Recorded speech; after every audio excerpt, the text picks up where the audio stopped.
Anthony Edwards needs to once again watch those Michael Jordan highlights, watch some Kobe Bryant highlights, watch some Kawhi Leonard highlights, and even watch some Shai Gilgeous-Alexander highlights to take the next step in his development. And I had the same thought last year after they lost to Dallas last year. I'm going to show you a couple clips here that I picked up on YouTube. We'll go to YouTube clips. We'll just watch a couple together. But what I said after last year's playoffs was the same thing I was thinking after this year's playoffs. Now, to his credit in the offseason, he became a good three-point shooter at a high volume, which is not easy to do. That was his improvement from last year to this year. He made the most threes in the NBA this year and shot it at a 40% clip. That's very good.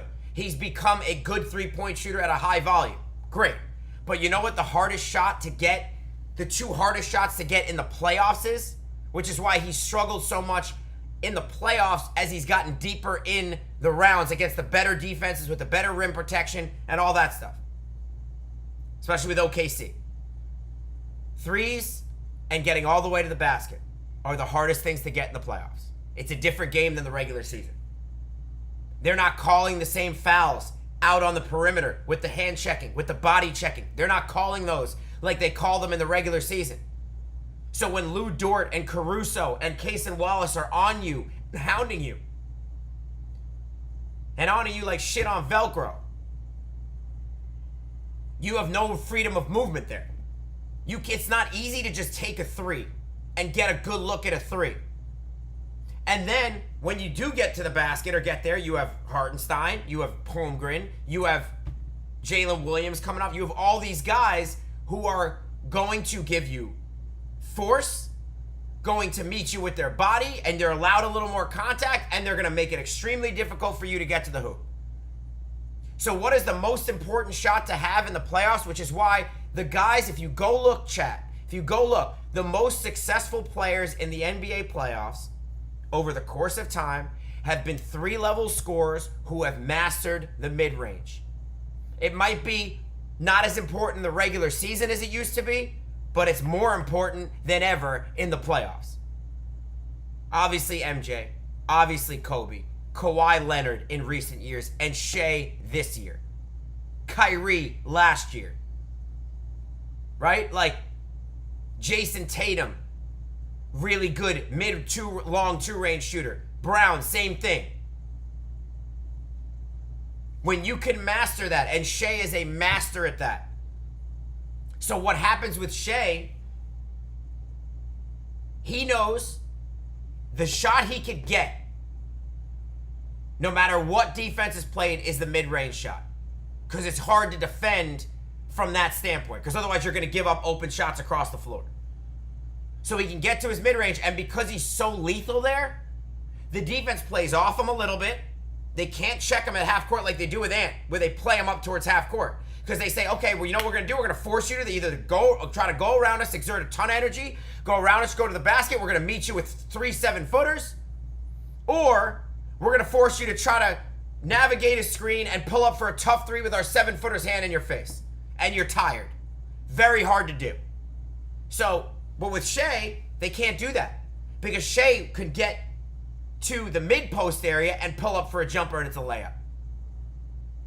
So they can't pick him up at half court. They have to sag off him. And when they sag off him, that allows them to get some good looks at threes and hit him.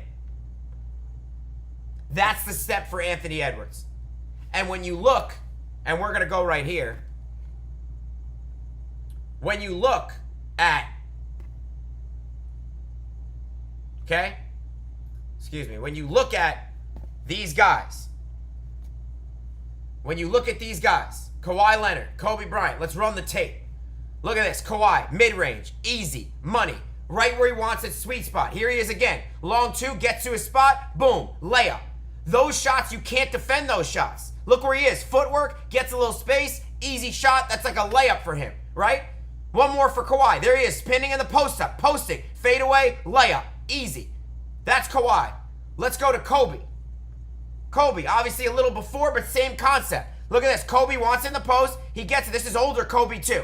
Kobe's going to back him down, and if a double team comes, he's going to find the open man. If it doesn't come, He's going to turn around, easy shot for him. Again, same team, Matt Barnes, a good defender, turns, spins, layup. So once again, give him one more right here on Westbrook. Spins, gets him in the air, easy shot. So once again, when you look at those plays, those are areas you could always get to on the court in the playoffs. You could always get to there on the court in the playoffs. And that's what Anthony Edwards has to develop. He's got to get to that point in his development where he's comfortable. And you saw it a couple times in this series. When he did go to it, he made them. Now, he does it mostly off the dribble. I think he's got to work on getting in the post more, which he did some in the Denver series last year, and you didn't see it much in the conference finals, and he was very effective with it in the Denver series. And folks, chat, his body type is built for that. He's in the Kobe, MJ, Kawhi mold. He is physical, he's strong, he's athletic. He's a better athlete than Shea. Shea has to do it a little more manipulation. Obviously, you see the foul baiting stuff. He's got to do a little more of hesitation, manipulation stuff. Ant doesn't have to do that. He's such a strong, explosive athlete. Just get your butt in the post, get to the mid-post area, foul line extended, get a spot where you're comfortable, and be able to turn off either shoulder and hit a jump shot from that area. And once he's able to do that, he will take him from being a really good player and a burgeoning star to being the top or the second or the third best player in the league. Look about how close he is right now without that. Think about how close he is right now without that skill. Which you've seen him, he's able to do it now. He's able to go in his bag.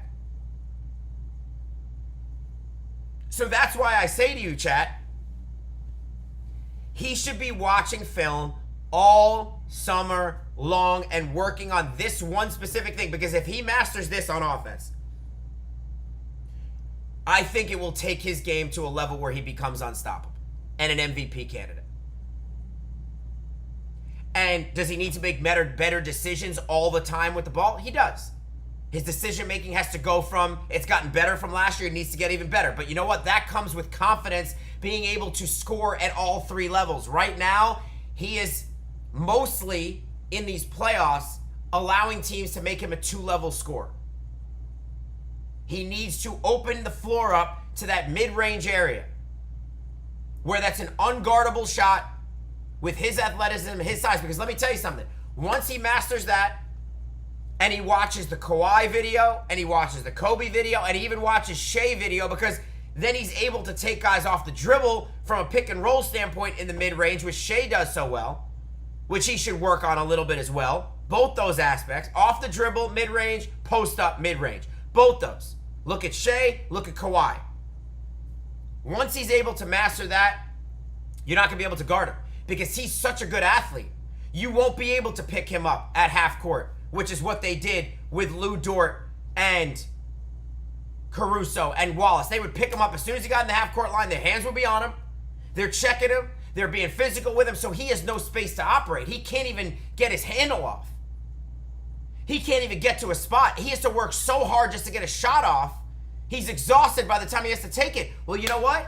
You get that mid-range, let someone else bring the ball up, catch it at the three-point line, do the Shea, get a screen, get into the mid-post and release. Or have someone else get the ball, you get into that post area, use your physicality, catch it. If they come with a double, you kick it out, you get an open shot. If not, turn, easy jumper, layup.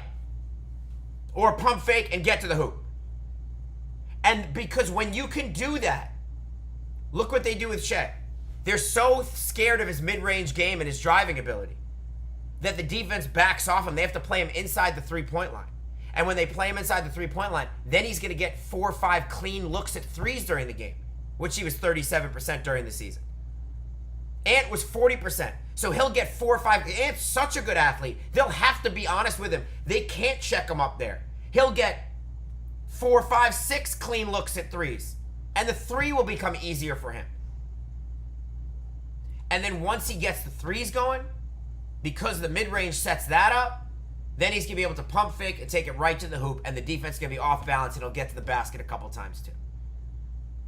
But in the playoffs, when the defenses are at their best, when you are playing the best defenses with the best defensive players, with coaches to game plan you for 7 games, and OKC's entire game plan in this series was to make sure Anthony Edwards did not beat them. That was their entire game plan. Don't let Ant go off. Don't let Ant beat us. We'll let anyone else beat us. You saw it in every game. In game 4, they almost beat them with all those other guys. They hit 1,000,000 threes with the secondary players.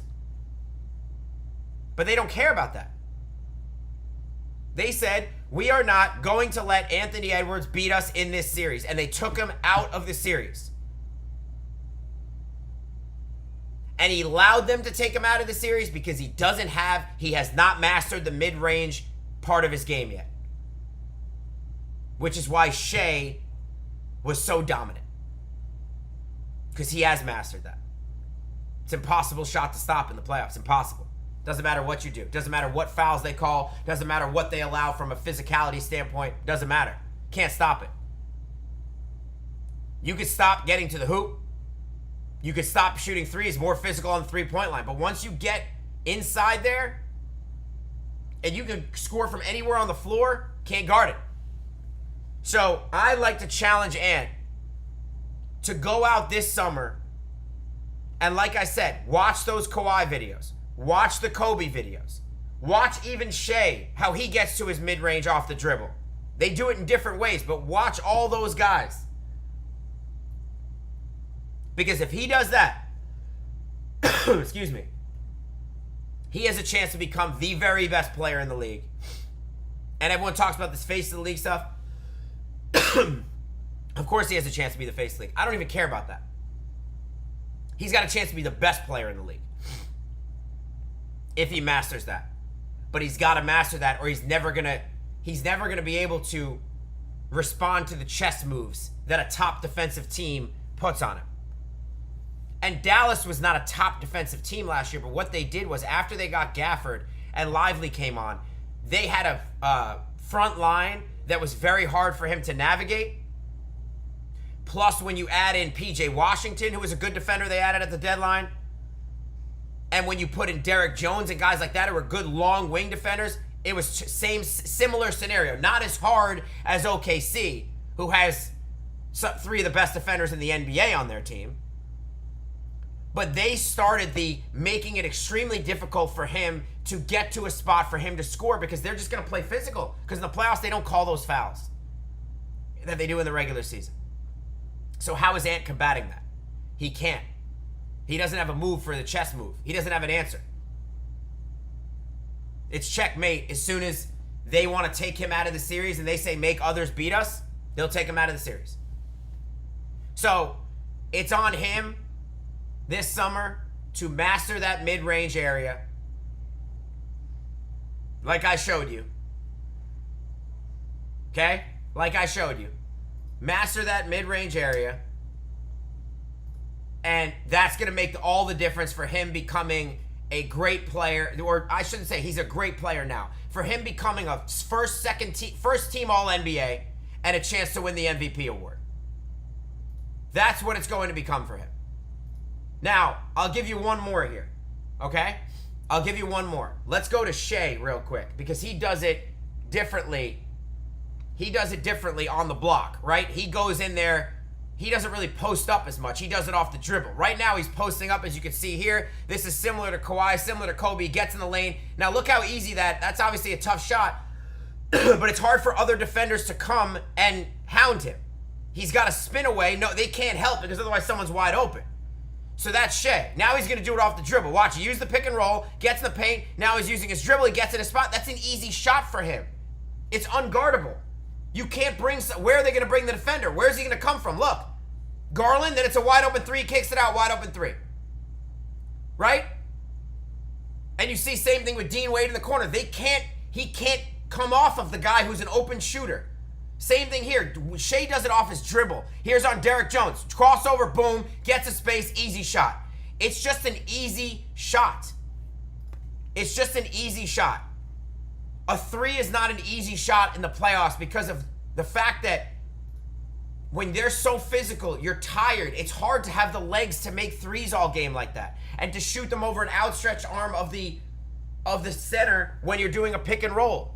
When you get in the mid-range, you don't have that center lurking, and if you do, then the other guy's going to be open under the basket, or a guy's going to be open for three, and the passes won't be as difficult. It's a must for Anthony Edwards going into 2026. If he does that, I think he's got a chance to win the MVP next year. That's how good I think he could be. But he has not mastered that yet. So I appreciate you, chat.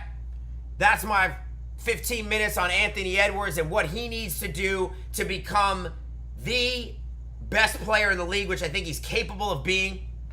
He's a great two-way player, but he's just getting stuck at the last pivot point right before the finals, because once you meet that top defensive team, they're taking him completely out of the series.